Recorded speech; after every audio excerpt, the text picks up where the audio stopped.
রামলালার মূর্তি কেন কালো ভেবে দেখেছেন একবারও?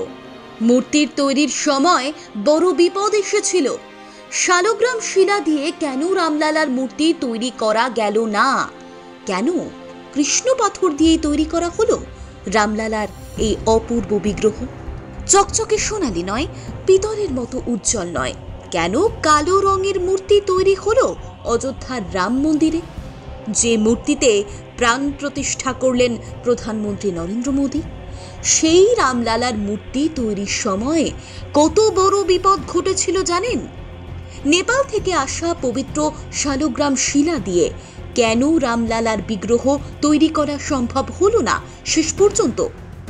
জানা যাচ্ছে কাশীর ডোম রাজার হাতে প্রাণ পেল শিশুরাম। রামলালার প্রাণ প্রতিষ্ঠায় 15 জন যজমানের মধ্যে ছিলেন ডোম রাজা অনিল চৌধুরী। একটি রূপোর ত্রিশূল রামলালাকে নিবেদনের জন্য অর্ঘ্য আনে রাজার পরিবার। কৃষ্ণ পাথর দিয়ে তৈরি করা হয়েছে প্রভু শ্রীরামের এই অপূর্ব মূর্তি। এর প্রধান বিশেষত্ব হলো মাত্র একটা কৃষ্ণশিলা দিয়েই এটি গড়া হয়েছে।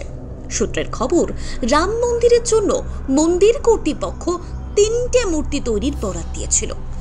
মূর্তি তৈরির জন্য নেপাল থেকে শালগ্রাম শিলা আনা হয়েছিল, কিন্তু তা মূর্তি তৈরির কাজে লাগেনি। কারণ সেই সময় শিল্পীদের সম্মুখে ছিল বড় বিপদ। জানা যায় খোদাইয়ের সময় বারবার সেই শালগ্রাম শিলা ভেঙে যাচ্ছিল। পরে ঠিক হয় কালো কৃষ্ণ পাথরেরই মূর্তি তৈরি করা হবে। যদি সাদা পাথরের মূর্তি তৈরি হতো তাহলে তা নিয়মিত পরিষ্কার করতে রাসায়নিক ব্যবহার করতে হতো। আর এই মূর্তি স্নান করানো জল ভক্তরা পান করেন, তাই রাসায়নিক ব্যবহার হলে ক্ষতি হতে পারে। সেই জন্য কালো পাথর, যা পরিষ্কার করতে রাসায়নিক লাগবে না। রাম মন্দিরে রাখার জন্য 3টে মূর্তির মধ্যে থেকে অরুণ যোগীরাজের তৈরি মূর্তি বেছে নেওয়া হয়।